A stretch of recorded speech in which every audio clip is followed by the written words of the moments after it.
proceedings. This is Pastor Joe Page. She'll be speaking. Thank you.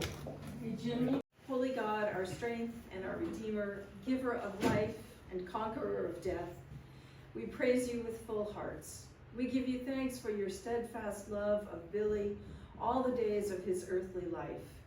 And we are grateful for all that he was to those who loved him and for those who... Ethiopia and Seba in exchange for you, because you are precious in my sight and honored. And thank you all for being here. Pastor Joe, our family, to honor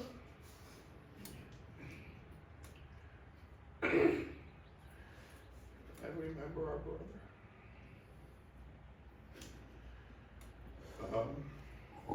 Months ago, Susan and John Henry had planned to visit Berlin at the end of April to visit with Billy in Berlin and relive their experiences each of them had on previous visits to Berlin in early April.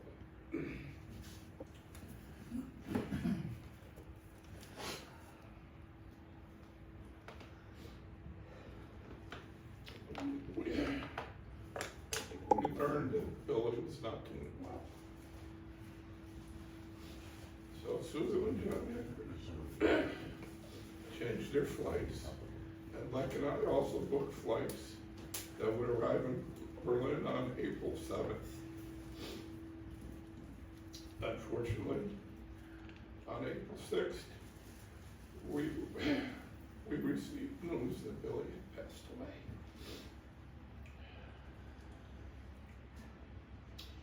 Once we arrived in Berlin, we stayed in Billy's apartment. It was comforting to be where Billy lived and experienced firsthand where he laughed and loved everyone and everything around him.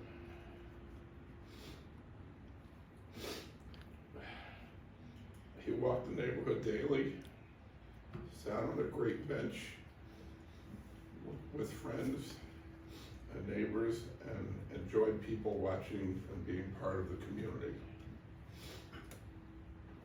On an almost daily walk, it would bring him to one of his local businesses where you could find him relaxing with friends over some coffee and a nice piece of pastry. William had led a very interesting life and made friends wherever he traveled.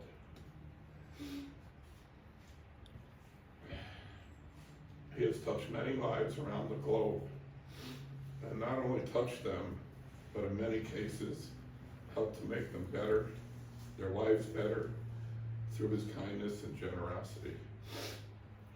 The community of friends and loved ones that he has built over his lifetime is his enduring legacy. He will be deeply missed. As Billy's younger brother, Jimmy, myself, on behalf of my wife, Leck, and my sister, Susan, and her family, and my brother, John Henry, we would like to offer our heartfelt thanks to those who came together today to honor and remember Billy. If anyone feels like they would come up and like to come up and share a funny story, a memory, we would be welcome to hear your reflections of Billy. So, anybody want to come up? I have a quick.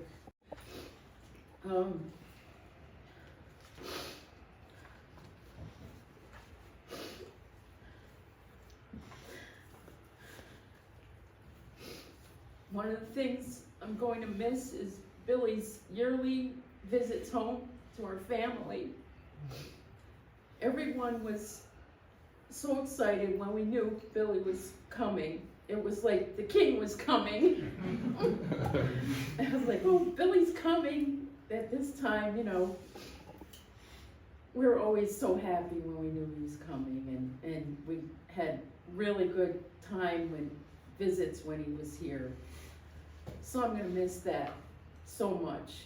And a couple of times I remember he surprised us at Christmas. One time I remember was when we were kids and he had been living in Germany, and we were living on Fillmore Avenue, okay? And I remember he came to the door at Christmas, surprised us. And the other time I remember is one Christmas Eve he came to church to surprise us, and he hid in the closet in the friendship room.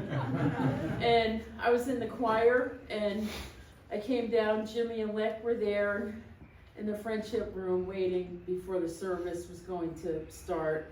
I came down and met Jimmy and Leck in my choir robe and everything, and Billy was in the closet, and he came out and he was there. So that's just one of the things that's what I wanted to say. Hello everyone. This goes out to my brother-in-law Jimmy, to John, to my sweet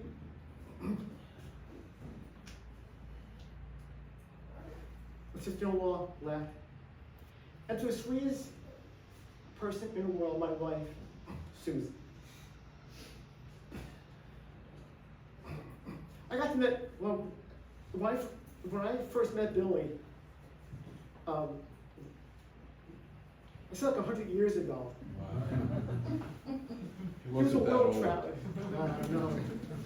He was a world traveler, and I didn't know that.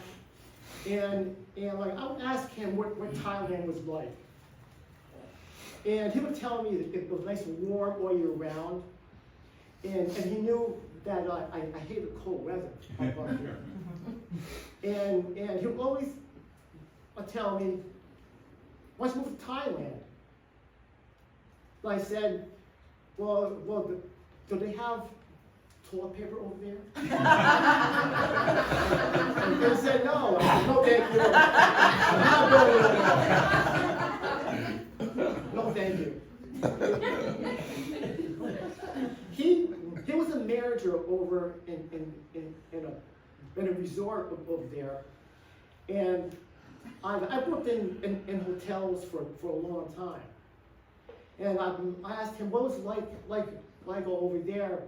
Have you met like a lot of celebrities maybe, or anything like that? And he said, a little bit at a time, he's met a few of them. He was a genius. And it runs in a family here, in Meyer, the Meyer clan. Her dad, her mom, Jimmy's is a computer whiz, and John knows all the bluegrass bands in the world. Blues, actually. Blues. So when he became sick, I was hoping that he would be able to overcome this problem with cancer. And he fought a courageous battle, and he began to improve a lot. I said, maybe there's a chance that he can make it through this. But they took a turn for the worse, and I knew that he wasn't going to make it. I remember my dad had passed away from cancer, and he was improving, but then it came back. So you never know with cancer. But that's why I'm hoping that by doing more research to improve our chances to overcome this problem for good. So, basically want to say that no tears. This is the time for a celebration, right? Because he's not in pain anymore. He's not battling cancer anymore. He's happy and he's with mom and dad. And I bet your father is telling him all the jokes up there. And Just go out the door to go out, and then he took the luggage and said, no more walking around in the apartment. Go out, go out. And we went out and the taxi was there, said, let's go. Because he was on time about things like that. So, well, may God rest his soul, and whatever it is, if we believe in afterlife, I believe in afterlife. I hope you will be well cared. That's what I have to say. I have so he didn't have a lot of different foods he would eat. So we were sitting in the parlor and he said, would you like some toast with some peanut butter? And he said, yes. So Babul went in to get the peanut butter and the toast and he brought it back and he gave it to Billy. And Billy had kind of a quiet, sly sense of humor.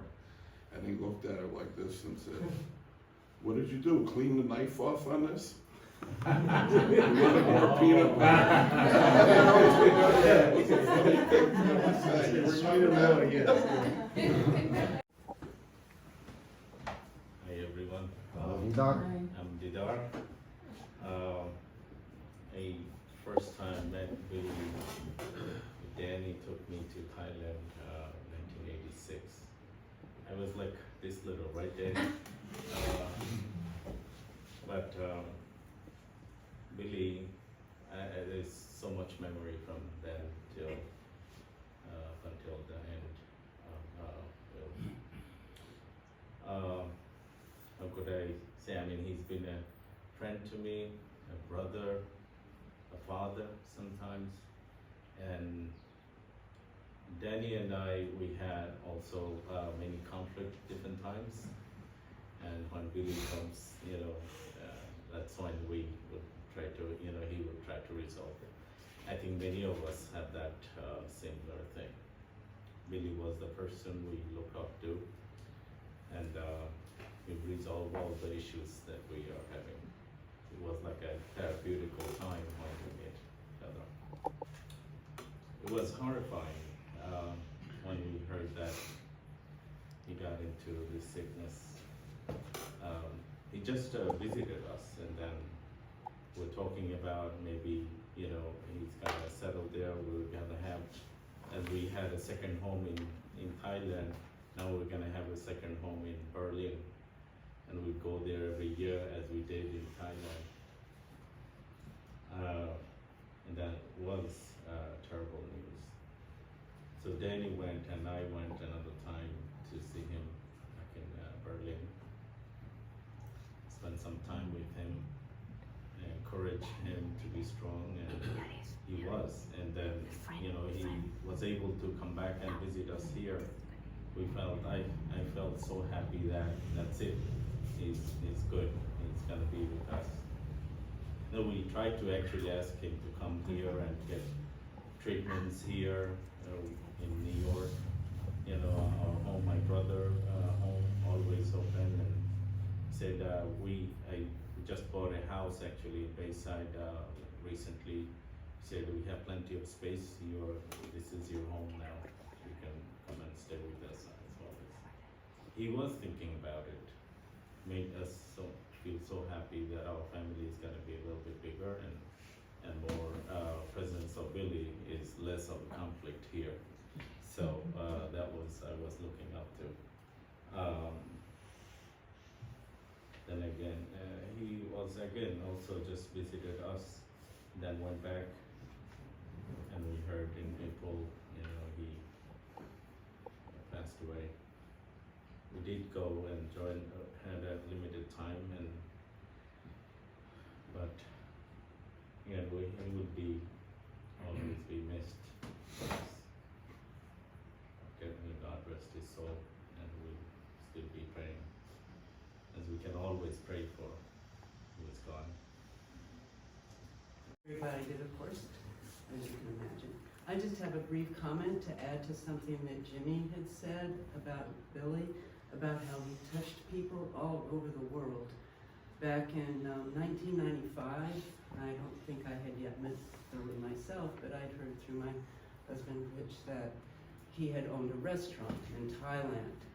And we had the opportunity to go to England for some time and live in 1995. And while we were there, we were in this very small town called Lincoln in northern England. And we went to a restaurant there, and we were talking with the waiter, and he mentioned that he had been to Thailand recently, and he said, "Oh, we know somebody," and he knew Wow. of Billy's restaurant all the way up. Wow. And you know, it was Wow. so that was my To be, he was living in Berlin at the time, before the wall came down. But he was visiting over here, I guess, and he visited my parents and our family down in Pearl River. And at the time he said, you know, it was in the summer, so it was between school years. He said, "Hey, why don't you come over and visit me in Berlin?" So I thought, why not? So I got my backpack, and Billy hooked me up with a cheap charter flight to make it affordable. I don't know if they still have these bargain flights anymore, but it was one of those deals where I didn't know where I was going to land in Europe. There was like 6 cities I could possibly go, and I didn't know until a couple of days beforehand where I was going, but it didn't, you know, I was booked with some fancy crease, but it didn't matter.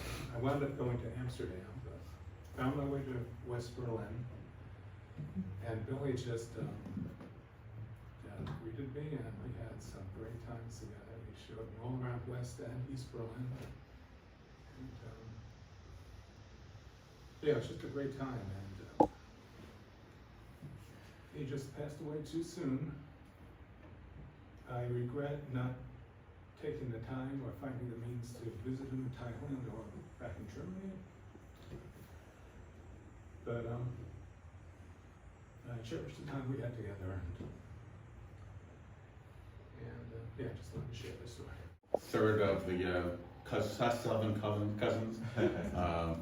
Billy's father was Uncle Al to me, my mother's only sibling. And just a quick story, I think you can really tell the nature of a person by how the people that work with, or work for him, treat you. My first trip to Thailand, Billy drove me down to the Dolphin Bay Resort that he co-owned and whatever. And when I got there, everybody, from the property manager down to the boy who cleaned the pool, loved Billy. Williamson was treated almost reverentially. And to make it a little bit about me, I had a little bit of that reflected love, and I was treated better in that resort than any of the 5-star places I've stayed around the world. And that just says everything I need to know about Billy. He was a great soul. So I'm going to miss him. So lucky that my parents had me and that I could meet Billy. And through Billy, everybody in the room. Some of you I met in different ways. But I think gratitude is something, I used to say I'm happy. Oh, I'm happy you called me. I'm happy I got a raise. I'm happy I don't have this student in my class this year. But happy is not the word. Billy taught me. It's grateful. Happy is I'm alive. Happy is my name is Danny, or my name is Billy, or happy is us, God. And I love how Pastor Joe said, I don't know. That I think is a key. Billy got sick. Once he had a tummy tuck in India, and he told a good friend of his to do it. His friend died. I said, why? Was the doctor bad? I don't know. He had a shoulder operation. He had knee replacements. Why did you do it? I don't know, but I did it. Without fear. How did you get multiple myeloma? I don't know, but there's other things to talk about. And this was Billy. Yes, a mama's boy, I heard, a chicken. And when President Eisenhower left this earth, I was in Washington with Billy. And we thought, let's see who's coming. We heard President de Gaulle was coming, a lot of famous people. This is before the terrorism started. We got into Washington National Cathedral. We saw the closets where the choiristers had. We put on robes. And we stood there at the door like the guard of honor. We saw de Gaulle getting out of his little French car, big, tall man, all sorts of the people. Yeah, we did it. It was too hot in there, you know, but it was okay. Another thing about Billy, he really respected traditions.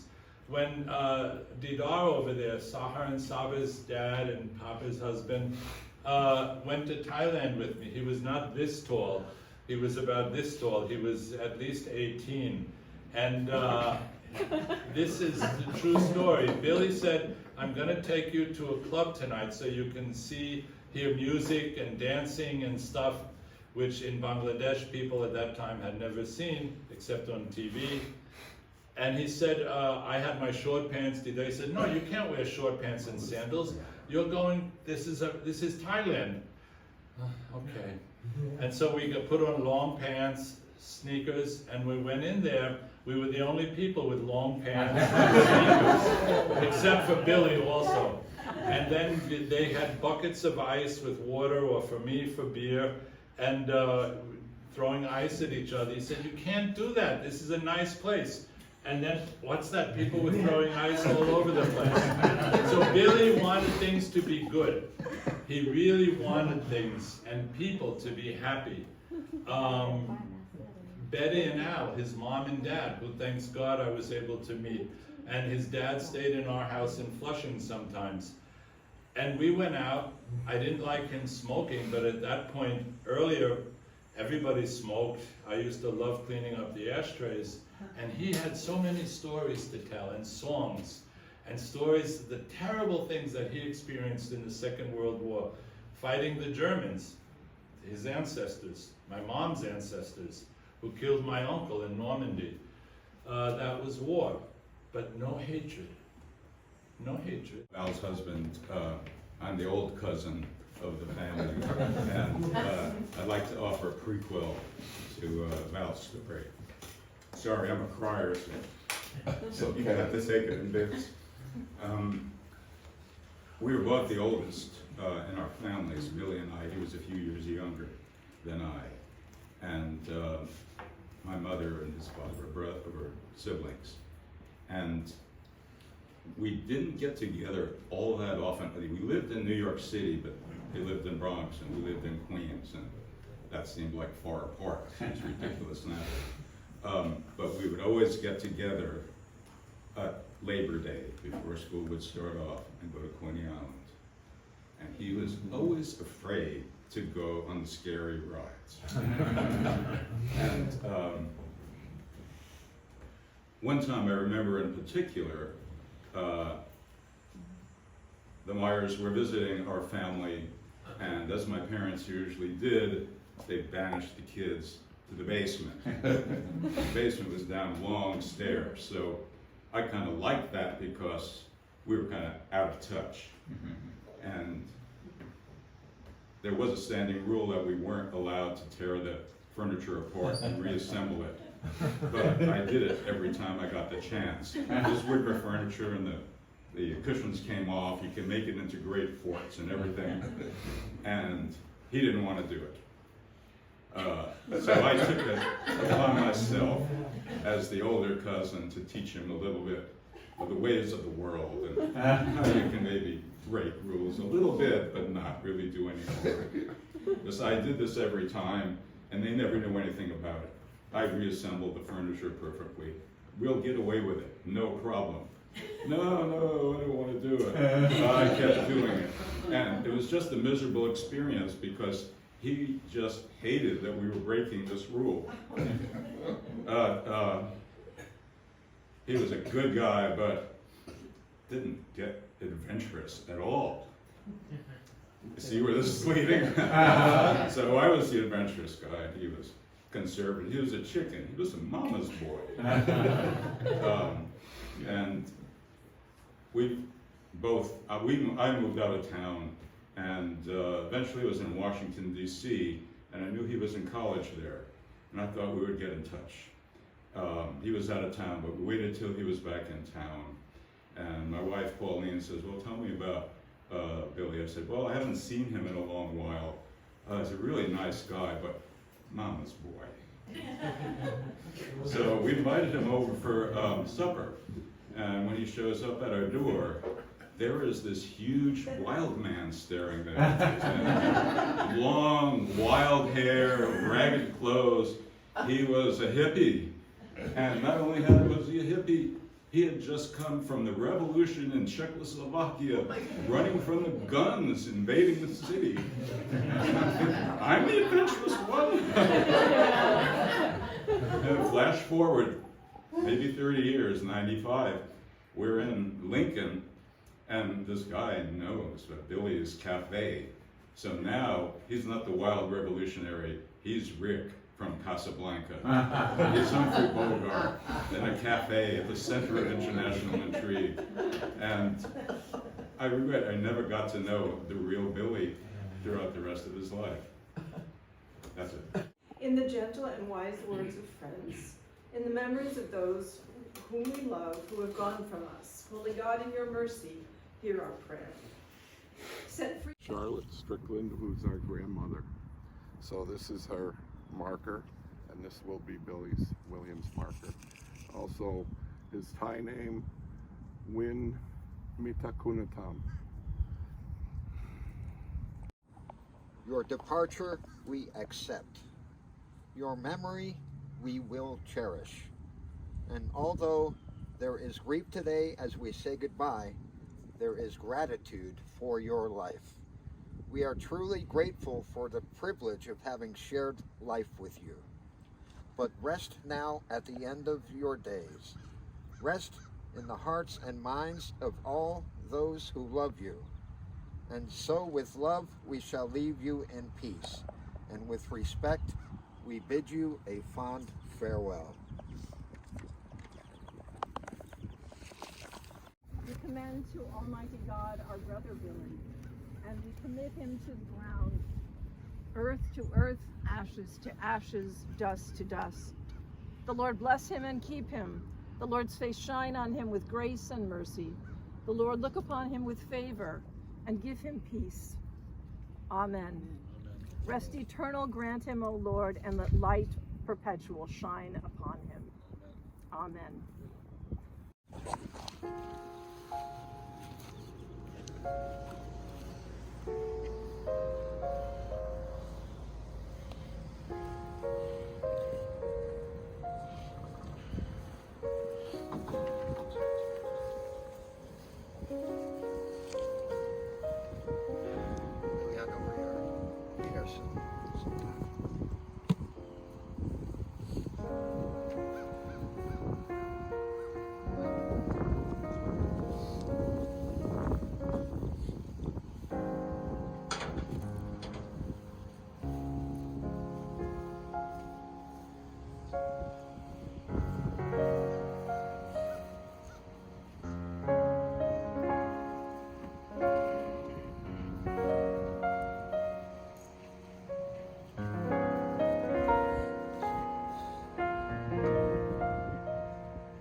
you all for coming.